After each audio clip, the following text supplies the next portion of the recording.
আসসালামু আলাইকুম, স্বাগতম জানাচ্ছি বিবিসি নিউজ আন্তর্জাতিক সংবাদে। শুরুতেই সংবাদ শিরোনাম, এরপর বিস্তারিত। ট্রাম্পের বাসভবনে ঢুকতে চাওয়া যুবককে গুলি করে হত্যা। উত্তেজনার মধ্যেই ফের আলোচনায় বসছে যুক্তরাষ্ট্র ইরান। পুতিন তৃতীয় বিশ্বযুদ্ধ শুরু করে দিয়েছেন, তাকে থামাতেই হবে, জেলেনস্কি। সংঘর্ষে মাদক সম্রাট এল মেনচো নিহত, মেক্সিকো জুড়ে চলছে সহিংসতা। দর্শক, এতক্ষণ শুনছিলেন সংবাদ শিরোনাম। এখন বিস্তারিত। আপনি যদি ইসরায়েলের ধ্বংস চান এবং মুসলিমদের পাশে থাকেন, তাহলে ভিডিওতে লাইক করে চ্যানেলটি অবশ্যই সাবস্ক্রাইব করে দিবেন এবং আপনার মূল্যবান মতামত অবশ্যই কমেন্টে লিখে জানিয়ে দিবেন। এখন বিস্তারিত। ট্রাম্পের বাসভবনে ঢুকতে চাওয়া যুবককে গুলি করে হত্যা। ফ্লোরিডায় মার্কিন প্রেসিডেন্ট ডোনাল্ড ট্রাম্পের মালিকানাধীন মার এলাগো রিসর্টের সুরক্ষিত সীমানার ভেতরে গাড়ি নিয়ে প্রবেশের চেষ্টা করার সময় এক সশস্ত্র যুবক নিরাপত্তা বাহিনীর গুলিতে নিহত হয়েছেন। রোববার ২২ ফেব্রুয়ারি স্থানীয় সময় রাত ১:৩০টার দিকে এই ঘটনা ঘটে। সিক্রেট সার্ভিসের মুখপাত্র অ্যান্থনি গুগলিয়েলমি জানিয়েছেন, নিহত যুবকের কাছে একটি শটগান এবং একটি গ্যাস ক্যান ছিল। ঘটনার সময় প্রেসিডেন্ট ট্রাম্প ওয়াশিংটন ডিসিতে অবস্থান করছিলেন এবং রিসর্টে সিক্রেট সার্ভিসের সুরক্ষাধীন অন্য কোনো ব্যক্তি উপস্থিত ছিলেন না। নিহত ওই যুবকের পরিচয় শনাক্ত করেছে কর্তৃপক্ষ।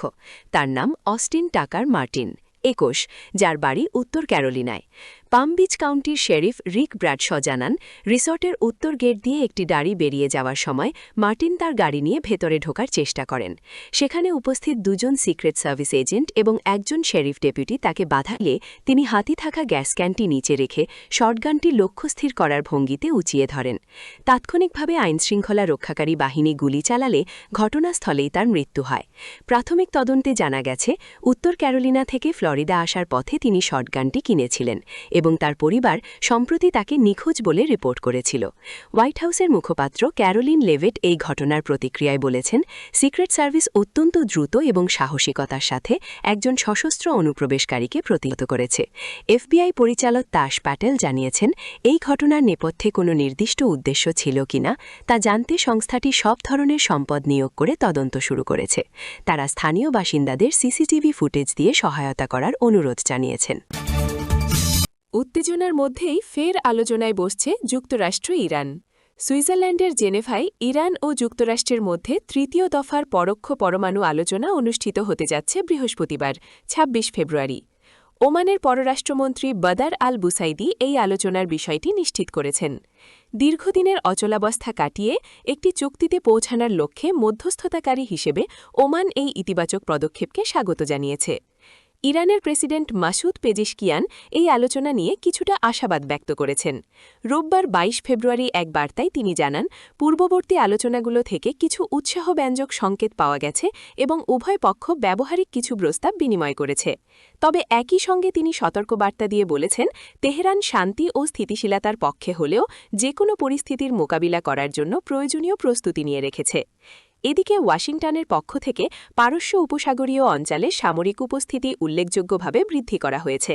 মার্কিন প্রেসিডেন্ট ডোনাল্ড ট্রাম্পের বিশেষ দূত স্টিভ উইটকফ এক সাক্ষাৎকারে তেহরানের ওপর ক্রমাগত চাপের কথা উল্লেখ করে জানান, ইরান কেন এখনও তাদের পরমাণু কর্মসূচি সীমিত করতে নতি স্বীকার করছে না তা নিয়ে ট্রাম্প কৌতূহলী।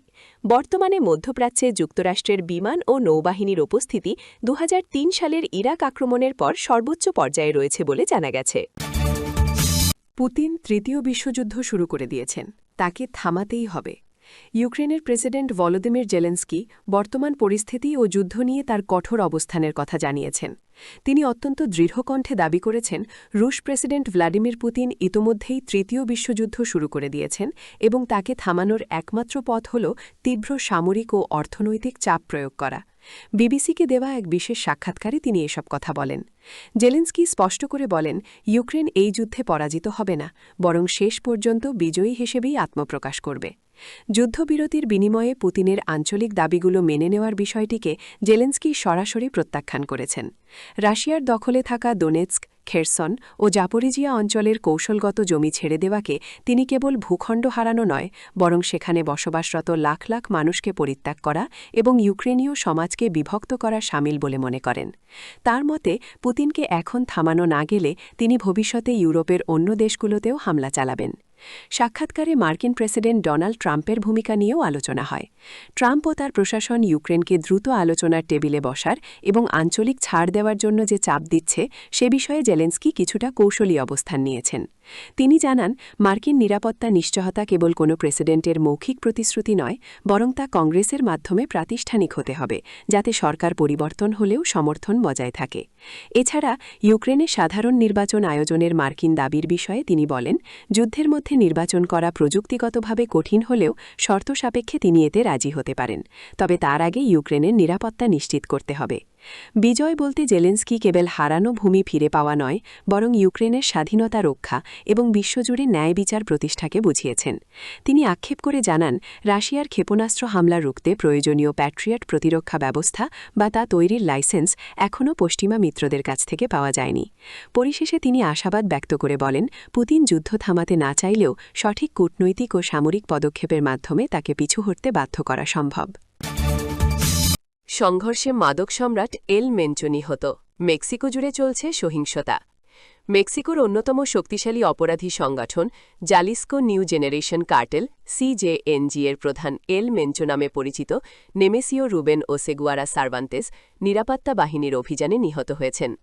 রোববার ২২ ফেব্রুয়ারি দেশটির পশ্চিমাঞ্চলীয় রাজ্য জালিস্কোর তাপালপা শহরে সেনাদের সঙ্গে সংঘর্ষে ৫৯ বছর বয়সী এই মাদক সম্রাট গুরুতর আহত হন এবং পরে হেলিকপ্টারে করে মেক্সিকো সিটিতে নেওয়ার পথে তার মৃত্যু হয়। ওসেগুয়ারার মাথার ওপর যুক্তরাষ্ট্রের পক্ষ থেকে $১,৫০,০০,০০০ পুরস্কার ঘোষণা করা ছিল। এই কুখ্যাত মাদক সম্রাটের মৃত্যুর খবর ছড়িয়ে পড়ার পরপরই মেক্সিকোর অন্তত ৬টি রাজ্যে নজিরবিহীন সহিংসতা ছড়িয়ে পড়েছে। কার্টেল সদস্যরা জালিস্কো, কোলিমা, মিচোয়াকান, নায়ারিত, গুয়ানাহুয়াতো এবং তামাউলিপাস রাজ্যের প্রধান সড়কগুলোতে গাড়ি পুড়িয়ে এবং বন্দুকধারীদের মাধ্যমে অবরোধ সৃষ্টি করেছে। আসন্ন ফিফা বিশ্বকাপের বেশ কিছু ম্যাচ অনুষ্ঠিত হওয়ার কথা রয়েছে জালিস্কোর রাজধানী গুয়াদালাজারাতে। রোববার ২২ ফেব্রুয়ারি রাতে এটি জনশূন্য এক ভুতুড়ে শহরে পরিণত হয়। সামাজিক যোগাযোগ মাধ্যমে ছড়িয়ে পড়া ভিডিওতে দেখা গেছে আতঙ্কিত মানুষ গুয়াদালাজারা বিমানবন্দর দিয়ে প্রাণ ভয়ে দৌড়াচ্ছেন এবং পর্যটন শহর পুয়ের্তো বালার্তায় ধোঁয়ার কুণ্ডলী উঠছে। উদ্ভূত পরিস্থিতিতে জালিস্কোরের গভর্নর পাবলো লেমাস বাসিন্দাদের ঘরে থাকার পরামর্শ দিয়েছেন এবং জনপরিবহন ও স্কুল সাময়িকভাবে বন্ধ ঘোষণা করেছেন। মেক্সিকোর প্রতিরক্ষা সচিবালয় জানিয়েছে, মার্কিন গোয়েন্দা তথ্যের ভিত্তিতে এই বিশেষ অভিযানটি চালানো হয়েছিল। অভিযানে কার্টেলের ৪ সদস্য নিহত হয়েছে এবং আরও ২ জনকে গ্রেফতার করা হয়েছে। এছাড়া বিপুল পরিমাণ সাজোয়া যান, রকেট লঞ্চার এবং আগ্নেয়াস্ত্র জব্দ করা হয়েছে।